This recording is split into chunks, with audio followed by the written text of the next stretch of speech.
Bonjour et bienvenue à vous sur Matin TV. Aujourd'hui, nous allons parler de la génération C ou la génération connectée avec Dr Mohamed Benouaraq. Dr Benouaraq, bonjour. Bonjour. Je rappelle que vous êtes directeur du pôle stratégie, organisation et capital humain chez Promamec et consultant international. Merci d'avoir accepté notre invitation aujourd'hui. Avec plaisir. Alors, Je vous en vous prie. allez nous parler de la génération C ou la génération connectée. Qu'est-ce qui différencie cette génération par rapport aux précédentes? C'est une génération qui est née dans l'ère digitale. Elle a découvert le PC, la console, les gadgets, le téléphone, en même moment qu'elle a découvert le biberon. Donc elle est née dans l'ère digitale. C'est important de le dire parce que moi, appartenant à la génération X, on a découvert le digital. Mais être né dans l'ère digitale, ça fait un rapport très très très différent avec ces gadgets. Mais c'est pas une histoire de gadgets, c'est une histoire d'identité. Parce que pour nous, enfin génération X, l'Internet, c'est un canal, c'est un outil de communication. Pour la génération C, l'Internet, c'est un espace de communication.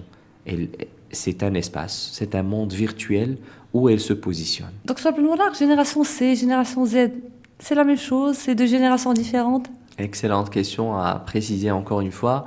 La génération Z et C, à mon humble avis, c'est la même génération. Sauf qu'il y a certains qui mettent l'accent sur le Z de Zapping Generation. Ça veut dire que c'est une génération qui ne se concentre pas sur une seule activité, qui zappe trop, qui change. Ça va de l'emploi à changer de boulot chaque année ou moins d'une année parfois. Il y a même des fractions d'années ou aussi en suivant une série ou la télé ou quoi que ce soit, bon, une génération qui est très difficile à capter son attention plus qu'à un certain moment. Ça, c'est le Z de Zapping Generation. Et d'autres qui mettent beaucoup plus l'accent sur le C de connexion, communication, collaboration, voire créativité aussi. Donc, on parle du même corps, on parle de la même génération, ça c'est mon avis personnel, mais les angles d'attaque ne sont pas les mêmes. Mais cette génération est justement, à juste titre, caractérisée par le Z de zapping et caractérisée par le C de connexion. Vous l'avez clairement défini, c'est une génération connectée, née à l'ère du digital. Donc forcément, c'est aussi une génération qui a développé des compétences et qui a un pouvoir dans les médias. Comment en tirer profit en entreprise? Tout à fait, c'est très bien dit. C'est une génération qui manipule l'outil informatique et qui manipule aussi le sport de surfer sur l'Internet, pour métaphoriser, et bien sûr qui excelle dans tout ce qui est réseautage. Maintenant, on l'a vu, que ce soit dans la RH ou ailleurs, avant c'était merci de transmettre au journal, d'écrire au journal qui transmettra, après c'était les cabinets de recrutement, après en vogue, puis on parlait des job boards. Maintenant, même les job boards sont between brackets parce que c'est les réseaux sociaux, voilà, on parle de LinkedIn, on parle de Viadeo, c'est des communautés et des espaces où on peut se retrouver des autres, mais aussi retrouver du travail et autres. C'est juste pour vous dire que cette compétence de réseautage, elle est acquise d'emblée à cette génération X, génération C, contrairement à la génération X et un peu moins par rapport à la génération Y. À votre avis, pourquoi cette génération provoque-t-elle le débat? Le débat. Alors, je pense que le débat est rattaché aux canaux de médiatisation. Il y a eu toujours des débats, que ce soit dans le domaine politique, économique, sportif, social ou autre. Là, il y a une visibilité qui est accordée au débat grâce aux réseaux sociaux. C'est tout.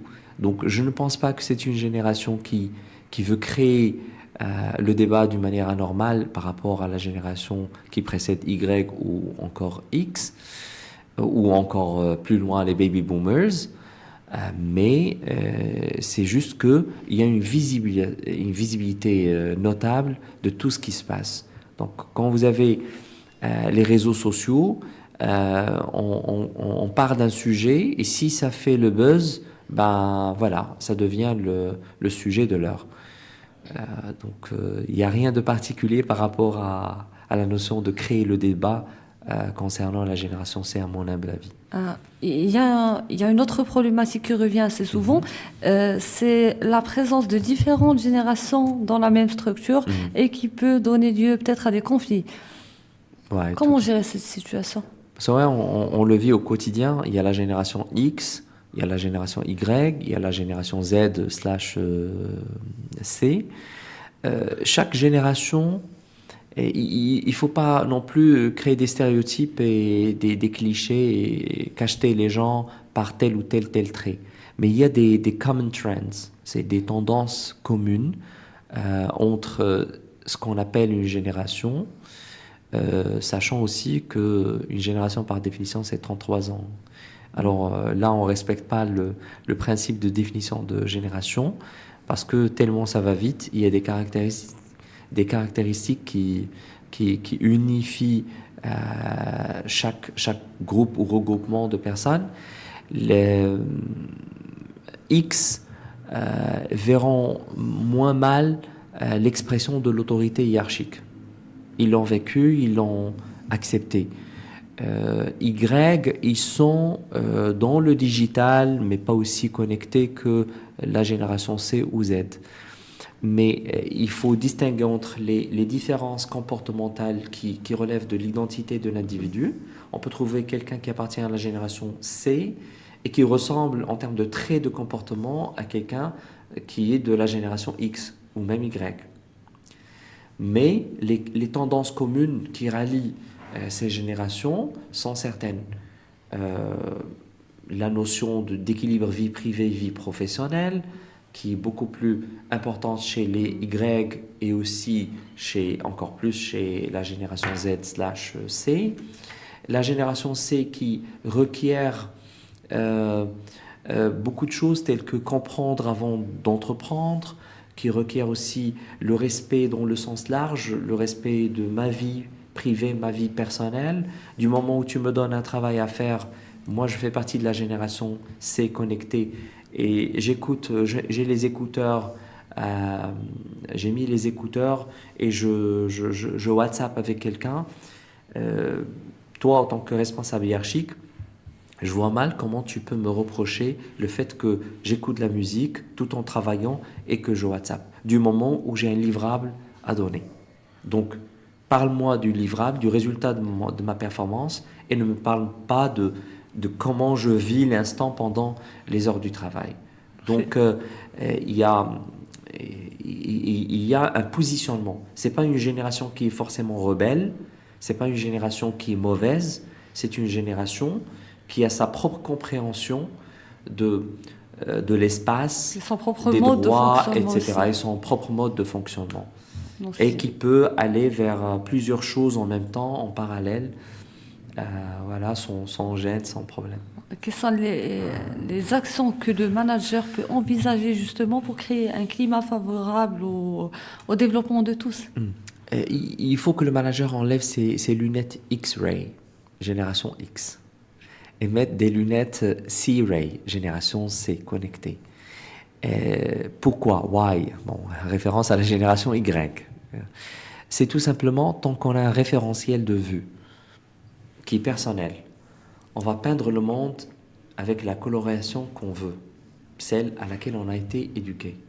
Et je pense que c'est biaisé comme point de vue. Il faut neutraliser son regard et dire voilà comment quelqu'un qui appartient à la génération C perçoit les choses, comment quelqu'un qui appartient à la génération Y perçoit les choses et comment quelqu'un qui appartient à la génération X regarde les choses.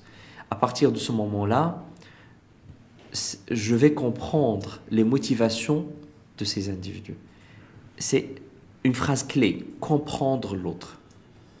Se mettre à la place de l'autre pour le comprendre. C'est changer d'angle de vision. Parce qu'on peut comprendre un discours, mais tant qu'on n'a pas changé de positionnement, on s'est mis à la place de l'autre, et on regarde à partir de son angle de vue, on aura toujours un déphasage. Autant que manager, on a l'obligation de se rapprocher de cette génération et de comprendre son point de vue. Et aussi expliquer le nôtre et les motivations qui sont derrière ce qu'on leur demande comme consigne de travail ou exigence de comportement dans un lieu de travail. Donc, À partir de là, on fait une synchronisation des points de vue. Ça aidera beaucoup dans le processus d'entente et de compréhension. C'est ça la base de tous ces conflits. Après, il y a un seuil de tolérance à ne pas dépasser ou à dépasser. Et ça, il faut que le traçage de ce périmètre se fasse en consentement entre le manager et l'équipe. Ne pas passer à l'imposition directement. Parce que c'est une génération qui a besoin de comprendre à partir de la génération Y. Why? Pourquoi? Je veux comprendre. La génération C n'est pas en rupture. Elle a hérité certains comportements de la génération Y et on a ajouté d'autres réflexes, tels que connecter, etc. Communication, réseauter et tout. Donc voilà mon point de vue par rapport à ça. Après, il faut créer de l'ambiance, faire des team building, faire des sorties, découvrir l'autre, au lieu d'avoir peur de l'autre et mettre des clichés sur l'autre, voilà, ready-made. Ah non, eux, ils sont comme ça. Nous, on était meilleurs. Ça, c'est archi fou. Il n'y a aucune génération, à mon humble avis, Il y a des qui est expressions vraiment à mieux que éviter. l'autre. Absolument. Il n'y a pas « Ah, nous, on n'était pas gâtés, on a étudié, il fallait se taper plusieurs kilomètres pour arriver à l'école. » Oui, mais c'était un contexte qui t'a dit que la génération C l'aurait pas fait si elle était mise dans le même contexte. Donc, respectons le contexte de chaque génération et il ne faut pas les juger ou se comporter avec eux tel qu'on était amené à subir, voilà, chacun dans son contexte. Merci à vous d'avoir suivi notre épisode. Je vous donne rendez-vous la semaine prochaine avec un nouvel expert, nouveaux conseils.